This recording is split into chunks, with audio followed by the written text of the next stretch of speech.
Vážení přátelé, já vás zdravím. Asi před 10 dníma jsem dával tady video, jsem posílal s tím, že jsem překládal odděleček do jiných nástavků a rozšiřoval jsem ho do druhého. A říkal jsem, že dávám tam souš nahoru, protože prostě se tam dostanou tím, jak se tam vylíhne ta nová generace. S tím, že ta souš je tady, to je tahleta. A schválně se podíváme, jak na tom jsou. Za těch, já nevím, 10 dní zbouchali teda téměř celý krmítko, což je teda hodně velká divočina. A nacpali to do té souše, což jako je celkem v pořádku, to mi tak moc nevadí. S tím, že podíváme se, jak stavějí, protože tady vidím, že ty mezistěny, co jsem tam dával, jsou rozestavěný. Nemůžu říct, že byly úplně postavený, to bych jako kecal, ale rozestavěný jsou z obou stran. Tak je, tady jsou, dneska teda to mám bez brýlí, vajíčka. Takže matka už naburácela do toho horního oddělku, do horního nástavku. Tady je to krásně vidět. Tohle je místo, kde mají zásoby a tady nemají ty vajíčka. A teď se vrhli na ty zásoby, takže vajíčka zůstaly jako bezprizorní. Ono to jsou i nějaký už možná larvičky, ale vajíčka, hlavně vajíčka. A tady jsou larvičky, vidím, nějaká.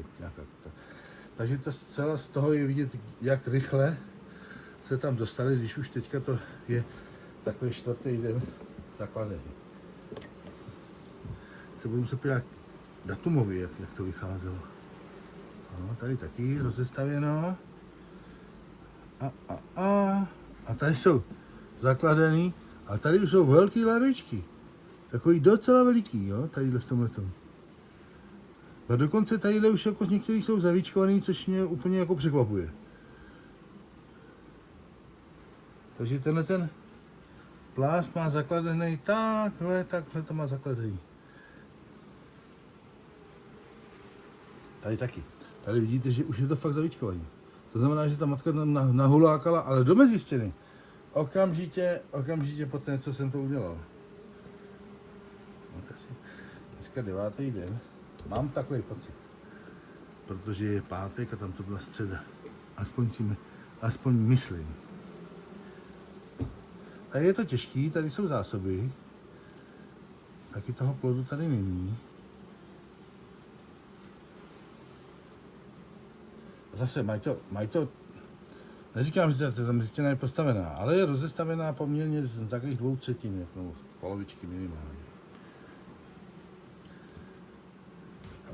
Podívám se na to úplně krajní, co se u toho krmítka, a ta je lehká. Staví to jako je, vidíte, že staví a ukládají tady zásoby.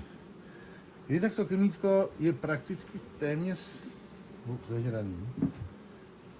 Já tady budu ještě 3 dny, takže možná zítra ho nechám to, ať to je úplně sežraný, aby to už se nemusel vyklepávat. Takže vidíte to, za jak rychle vlítli do toho druhého nástavku. Hezký den.